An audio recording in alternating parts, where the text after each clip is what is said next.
Física Vestibular oferece gratuitamente para você a resolução comentada das questões do Enem 2015, segunda parte, dos números 5 a 9. No final, se você gostou ou se foi útil, comente e inscreva-se. O fisicovestibular.com.br agradece. Questão número 5 do Enem-EMEC, ano 2015. Será que uma miragem ajudou a afundar o Titanic? O fenômeno óptico conhecido como Fata Morgana pode fazer com que uma falsa parede de água apareça sobre o horizonte molhado. Quando as condições são favoráveis, a luz refletida pela água fria que está abaixo pode ser desviada por uma camada incomum de ar quente e fica acima dela. Isso acontece em regiões frias, chegando até o observador, vinda de muitos e muitos ângulos diferentes. De acordo com estudos de pesquisadores da Universidade de San Diego, uma fata morgana pode ter obscurecido os icebergs, a visão da tripulação que estava a bordo do Titanic. Dessa forma, a certa distância, o horizonte verdadeiro fica encoberto por uma névoa obscurecida que pode ter disfarçado o iceberg e que se parece muito com águas calmas no escuro. O fenômeno óptico que, segundo os pesquisadores, provoca a fata morgana é a ressonância, a refração, a difração, a reflexão e a difusão. Muito bem, vamos começar pelo iceberg. O ar frio mais denso, mais refringente, fica na camada inferior. Então, veja bem, nós estamos numa região fria aqui, tá? Então, esse ar é mais frio embaixo e mais quente em cima. À medida que você vai subindo, o ar vai ficando mais quente. Então, à medida que a altura aumenta, o ar vai ficando mais quente, tornando-se menos denso e, portanto, menos refringente.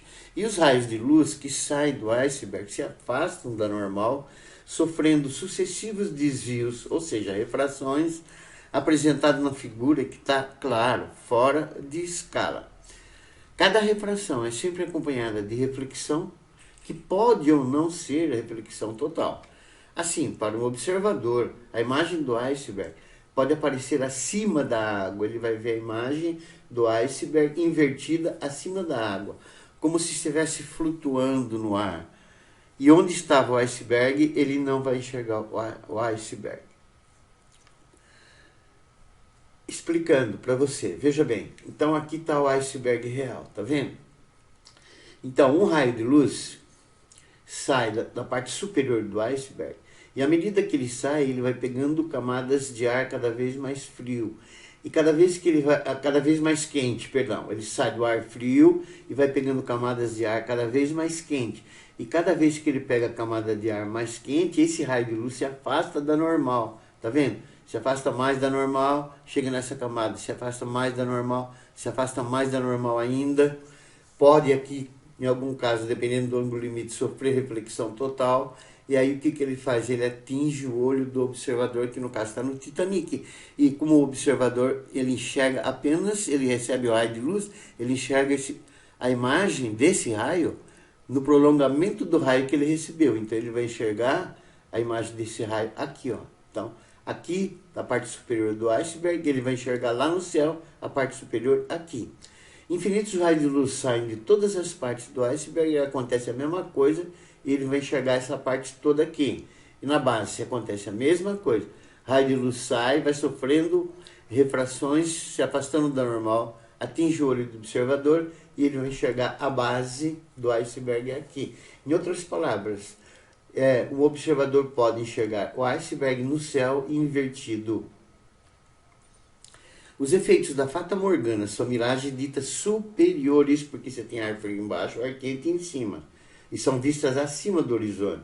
Diferentes das inferiores, que a gente vê na prática, abaixo do horizonte, que são mais comuns e que criam a ilusão de lagos de água distante no deserto, ou em estradas molhadas, poças d'água, no asfalto muito quente, que aqui é diferente, tá? Está passando do ar quente para o ar frio. Então essas miragens podem ser superiores, no caso do iceberg, e inferiores, no caso de você estar numa região quente, dando no deserto, por exemplo, dando uma ilusão que você está vendo um oásis ou você está vendo poças de água no asfalto quente. Provavelmente o que aconteceu pode ser isso aqui, ó. Pode acontecer também que a imagem seja da própria superfície da água, que também pode aparecer logo acima da superfície do mar, criando uma ilusão, falsa ilusão, de parede de água. Essa parede poderia ter obscurecido a presença do iceberg que se chocou com o Titanic, da visão da tripulação, o que provocou o seu naufrágio. Então veja bem, a mesma coisa acontece aqui. Eu peguei, o iceberg pode estar aqui atrás, então eu peguei a superfície da água. Raios de luz saem, vão sofrendo sucessivas refrações, atingem o olho do observador e ele enxerga a água lá em cima. Com os infinitos raios de luz que saem de toda essa superfície, ele vai enxergar uma parede de água aqui em cima, devido ao quê? As refrações que o raio de luz sofre quando ele passa do ar frio para o ar quente e o observador enxerga no prolongamento. Então o observador olhando, ele vai enxergar aqui, ó, nessa região aqui, ó, uma parede de água. Portanto, esse fenômeno é resultado da refração e posteriormente da eventual reflexão total da luz. Mas o fenômeno predominante é a refração da luz e a alternativa correta é a alternativa B de bola. Questão número 6. As altas temperaturas de combustão e o atrito entre suas peças móveis são alguns dos fatores que provocam o aquecimento de motores a combustão interna dos carros. Para evitar o superaquecimento e consequentes danos a esses motores, o motor de um carro é uma fonte quente, foram desenvolvidos os atuais sistemas de refrigeração, em que um fluido arrefecedor com propriedades especiais circula pelo interior do motor, de novo, fonte quente. Esse fluido absorve calor do motor, que, ao passar pelo radiador, que é a fonte fria, é transferido para a atmosfera. Qual a propriedade o fluido arrefecedor deve possuir para cumprir seu objetivo com maior eficiência? Estou passando aqui para vocês a equação fundamental da calorimetria, o calor sensível, o calor específico, Q igual a mc delta θ, ou Q igual a mc θ menos θ0, onde Q é a quantidade de calor recebida ou cedida, no caso do nosso fluido, é recebida. Delta θ é a variação de temperatura do fluido e C é o calor específico, que é uma constante de proporcionalidade, que é característica de cada corpo, de novo, no nosso caso, do fluido. Vamos isolar o calor específico na equação acima, o M passa dividindo e o delta θ passa dividindo. Então, o calor específico vai ser Q sobre M delta θ. Veja bem, o Q está no numerador é diretamente proporcional. Delta θ está no denominador, é inversamente proporcional e a massa é constante. Observe nessa expressão que, sendo M a massa do fluido arrefecedor constante, o calor específico, se do fluido, é diretamente proporcional à quantidade de calor que ele, se esse fluido, deve absorver. Maior quantidade de calor, maior calor específico. E inversamente proporcional à variação de temperatura do líquido. Então, menor variação de temperatura, maior calor específico. Veja bem, para que o fluido arrefecedor seja mais eficiente possível, ele deve possuir alto calor específico. Para quê? Para que possa absorver o máximo de calor possível do motor. Então, ele tem que absorver do motor, ele tem que resfriar o motor. Então, tem que absorver o máximo de calor que possível, de maneira a resfriar o motor, claro. E deve sofrer pequena variação de temperatura delta θ para não ficar muito quente. Quando o fluido passa pelo radiador, seu calor é transferido para a atmosfera do meio ambiente. E a alternativa correta é a alternativa A. Questão número 7. Enem MEC, ano 2015.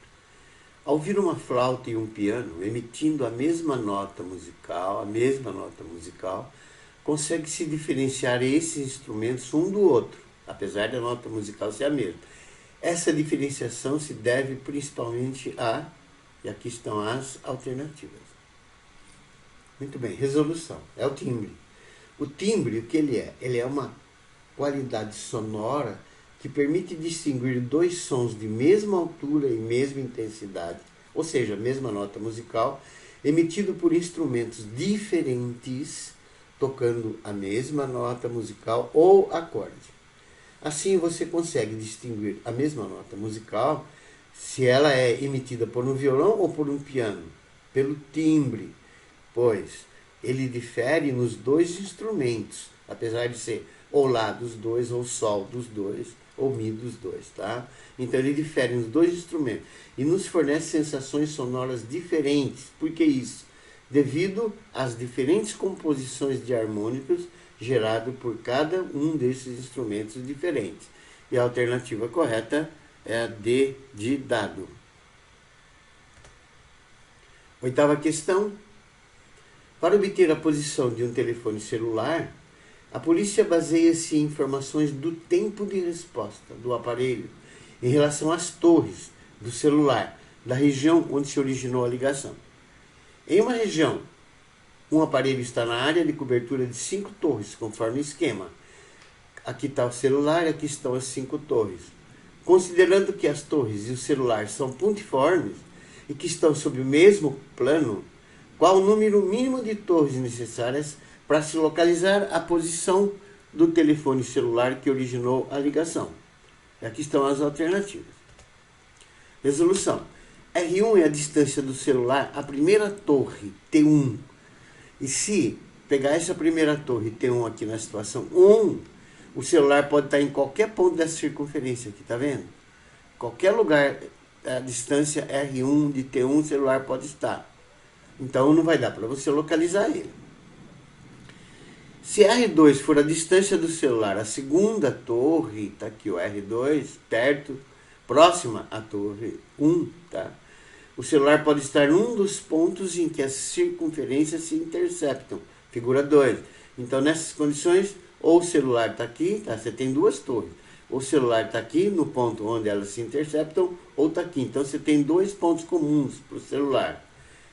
Sendo R3 a distância do celular à torre T3, a intersecção das três circunferências de raios R1, R2, R3, vai ocorrer o que o exercício está pedindo. No único ponto onde se deve localizar o celular, figura 3, conforme pedido no exercício. Então a alternativa correta é a alternativa C. Questão número 9. Um carro solar é um veículo que utiliza apenas a energia solar para se mover. Tipicamente, o carro contém um painel fotovoltaico que converte a energia do sol em energia elétrica, que por sua vez alimenta um motor elétrico. A imagem mostra o carro solar Tokai Challenger, desenvolvido na Universidade de Tokai, no Japão, e que venceu o World Solar Challenge de 2009, uma corrida internacional de carros solares, tendo atingido uma velocidade média acima de 100 km por hora. Considere uma região plana onde a insolação é energia solar por unidade de tempo e de área, que chega à superfície da Terra. Seja que essa insolação seja de 1000 watts por metro quadrado, ou seja, cada metro quadrado recebe 1000 watts de potência solar. Que o carro solar possua massa de 200 kg, então considere que a massa dele seja 200 kg, e ele seja construído de forma que o painel fotovoltaico em seu topo tenha uma área de 9 metros quadrados e rendimento de 30%. Desprezando as forças de resistência do ar, o tempo que esse carro levaria a partir do repouso para atingir a velocidade de 108 km por hora é o valor mais próximo de 108 km por hora, vai ser 30 metros por segundo. Tá? E aqui estão as alternativas. Então, qual a primeira coisa que nós vamos fazer? Nós vamos calcular a potência P1 fornecida ao carro pelo painel fotovoltaico, e esse painel tem 9 metros quadrados de área. Vamos utilizar uma regra de 3. Então, como foi fornecido no enunciado, tá? Essa insolação é de 1000 watts por metro quadrado. Então, 1000 watts, 1 metro quadrado. Como você tem 9 metros quadrados no carro, vai dar uma potência P1. Então, 1 vezes P1 é 1000 vezes 9. Então, P1 vai dar 9000 watts. 9000 watts é quanto esse carro recebe de insolação do sol. Desses 9.000, pelo enunciado, apenas 30% é aproveitado. Então nós vamos calcular 30% de 9.000, que vai ser 0,3 vezes 9.000, que vai dar uma potência de 2.700 watts. É essa potência que o carro vai aproveitar. Aí em seguida a gente vai utilizar o teorema de energia cinética, eu passei rapidamente para você aqui. Então na figura abaixo, o carro de massa M tem a intensidade de sua velocidade variando de VA para VB no intervalo de tempo ΔT. Definição do teorema da energia cinética. O trabalho da força resultante de todas as forças que agem sobre um corpo é igual à variação da energia cinética sofrida pelo corpo. Assim, o trabalho da resultante sobre o carro de massa M na figura abaixo, no seu deslocamento de A para B, ele é dado por trabalho para ele ir de A até B, a energia cinética em B menos em A. Olha, mas você sabe que a energia cinética é mv² sobre 2. Então, o trabalho para ele ir de A até B é mvb² sobre 2 menos mva² sobre 2. Muito cuidado, tá? Tem que ser nessa ordem, a final menos a inicial. E as expressões acima são válidas, seja a força resultante conservativa ou não conservativa. No nosso exercício, você tem que a massa é 200 kg, a velocidade inicial do nosso carro solar é 0 em partir do repouso, e a velocidade final dele é 108 km por hora, que dividido por 3,6 vai dar 30 metros por segundo. Está aqui o desenho, V0 é 0, energia cinética inicial, energia cinética final, velocidade de 30. O trabalho, energia cinética final menos a inicial, mv² sobre 2 menos mv0² sobre 2, m é 200, v final é 30 ao quadrado sobre 2, m é 200, velocidade inicial 0 ao quadrado sobre 2, isso aqui vai dar 200 vezes 30 ao quadrado é 900 sobre 2 menos 0. Então essa energia, esse trabalho, vai ser 90.000 joules. Lembrando que a potência é energia por tempo, a potência útil que esse carro aproveita é 2.700 watts, essa energia acabamos de achar 90.000 joules por tempo. Então esse tempo vai ser 90.000 dividido por 2.700, que vai dar aproximadamente 33 segundos, e a alternativa correta é a D de dado.